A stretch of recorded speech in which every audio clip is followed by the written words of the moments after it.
y este es un claro ejemplo de la lentitud con la que avanzan los procesos judiciales. Aún así, estos casos sean emblemáticos, como el del ex congresista Michael Urtecho, que como tú bien has señalado, ha sido ayer condenado a nada menos que 22 años y 5 meses de pena privativa de libertad. Conversar con Andy Carrión, abogado penalista, que siempre tiene la gentileza de respondernos para explicarnos estas cosas. Doctor Carrión, ¿cómo está? Muy buenos días. Muy buenos días, Manuel, muy amable por la invitación.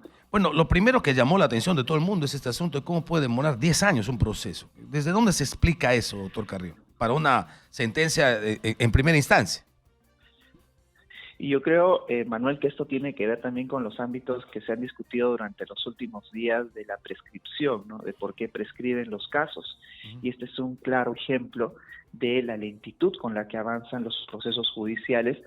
Aún así, estos casos sean emblemáticos, como el del ex congresista Michael Urtecho, que como tú bien has señalado, ha sido ayer condenado a nada menos que 22 años y 5 meses de pena privativa de libertad.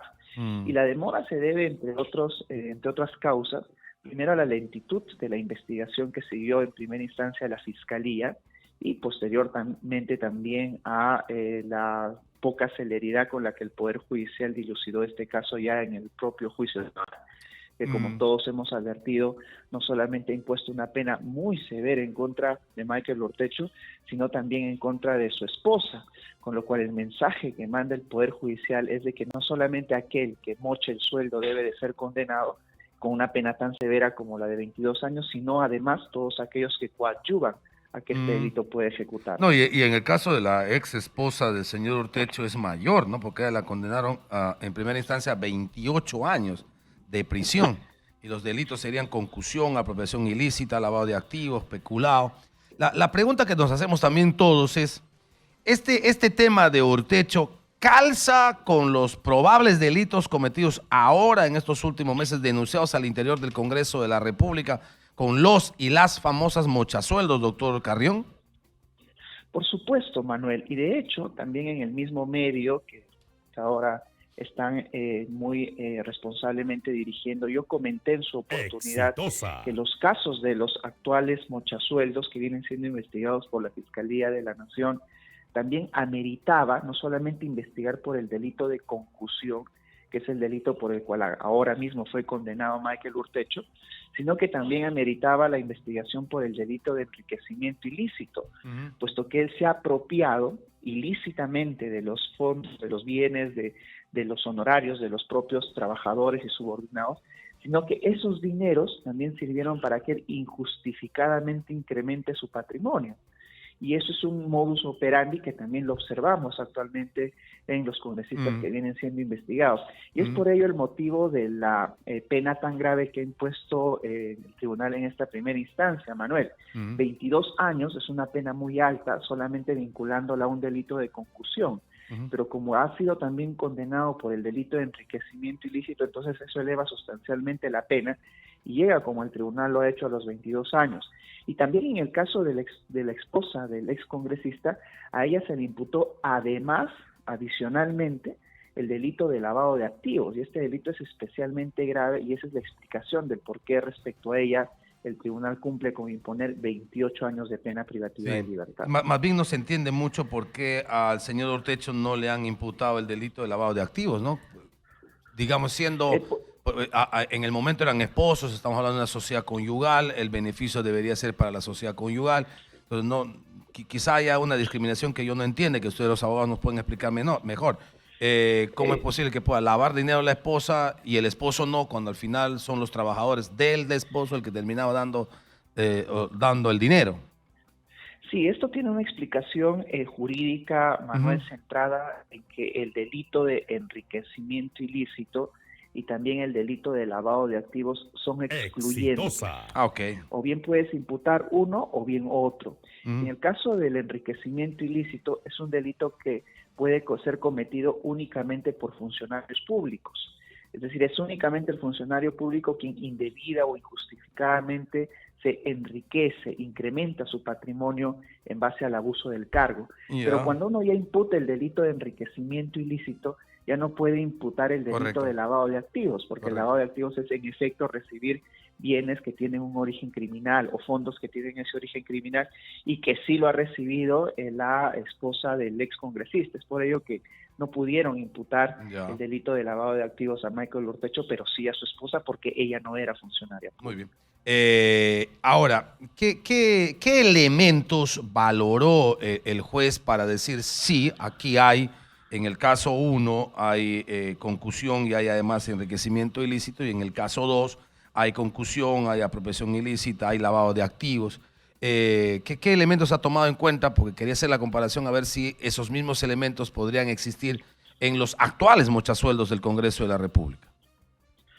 Por supuesto, los elementos básicos que ha tomado el tribunal para condenar a ambos ha sido, por ejemplo, los testimonios que han brindado las propias víctimas, los propios agraviados, es decir, los trabajadores del despacho congresal, las transferencias que ellos realizaban también, porque incluso en algún caso, Manuel, era tan sofisticada la forma de recortar los sueldos que alguno, por ejemplo, recibía formalmente 4,000 soles y finalmente se quedaba solo con 400. Y todo el resto del dinero, es decir, los 3,600 soles, iban a los bolsillos del excongresista y de su esposa.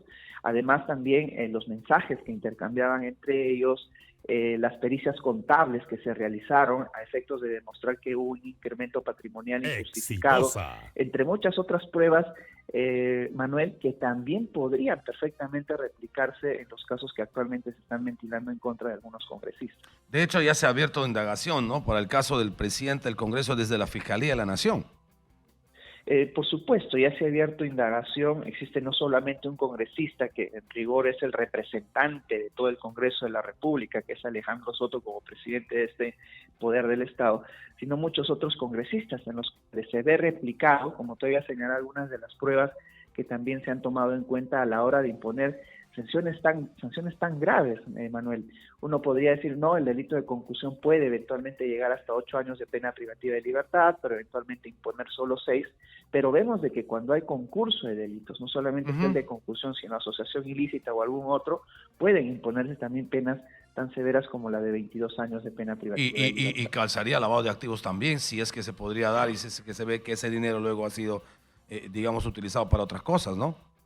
Y también el delito de lavado de activos podría ser imputable, por ejemplo, a alguno de los intermediarios que recorta precisamente los sueldos sin ser necesariamente trabajador. O sea, hemos visto en algunos casos de los congresistas en los cuales familiares son los que participan directamente en esta recolección de los honorarios de los O sea, digamos, matices más, matices menos, no exageraríamos si decimos que algo parecido a Michael Urtecho podría ocurrirles a todos los y las denunciadas en el Congreso por mochasueldos, ahora mismo. Claro que sí. Okay. Claro que sí, y además sienta un precedente importante esta sentencia condenatoria, Manuel, puesto que lo ha emitido un tribunal especial desde la Corte Suprema, y por lo general cuando esta sala especial emite este tipo de sentencias se conforman en directrices para las posteriores decisiones judiciales.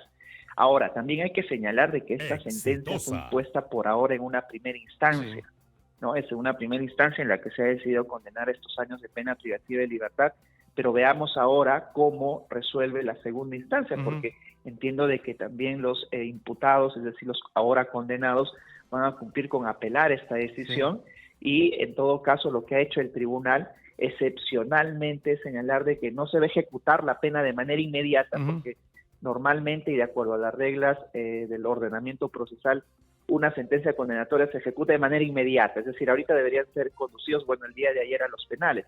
Sin embargo, han dejado en suspensión el cumplimiento, ejecución de esta sentencia a expensas de cómo resuelven en una segunda instancia. Correcto. Y seguramente van a utilizar otros caminos, como por ejemplo utilizó otros caminos, y quisiera pasar a ver si me explica este caso también, Vladimir Cerrón, que tenía una sentencia condenatoria en primera y en segunda instancia por la Sala de Apelaciones de la Corte Superior de Justicia de Junín, pero que presentó un recurso en el tercer juzgado especializado en lo constitucional, un habeas corpus, que ha sido aceptado por la Corte Superior de Lima, por este tercer juzgado, suspendiendo esa sentencia condenatoria en la parte de lo que significa lo penal, pero también en la inhabilitación para cargo público. Esto surte efecto inmediato, es decir, ahora mismo está sin sentencia, sin condena Vladimir Cerrón. ¿Podría ser, por ejemplo, designado y contratado para un cargo público sin mayor complicación? Así como la sentencia condenatoria que acabamos de comentar se emitió en contra de Michael Urtecho y su esposa, también las sentencias o resoluciones emitidas producto de la interposición de un recurso de habeas corpus son de aplicación inmediata. Es decir, que al día de hoy, de acuerdo a lo resuelto por este juzgado constitucional en este recurso de habeas corpus, Vladimir Cerrón podría tranquilamente ocupar cualquier tipo de cargo público. No tendría ahora una restricción, puesto que expresamente ha señalado este juez constitucional de que la inhabilitación quede en suspenso hasta que vuelva a pronunciarse una sala, es decir, la sala anticorrupción de Huancayo, a efectos de que reevalúe su caso. Así es que el día de hoy, Manuel, está perfectamente expedito. Correcto. El líder del partido, o sea, a hoy no es ni sentenciado ni está inhabilitado. Por supuesto, no está condenado y tampoco está inhabilitado. Se ha suspendido esa parte. Buena aclaración como siempre. Doctor Carreón, siempre usted muy gentil. Muchas gracias.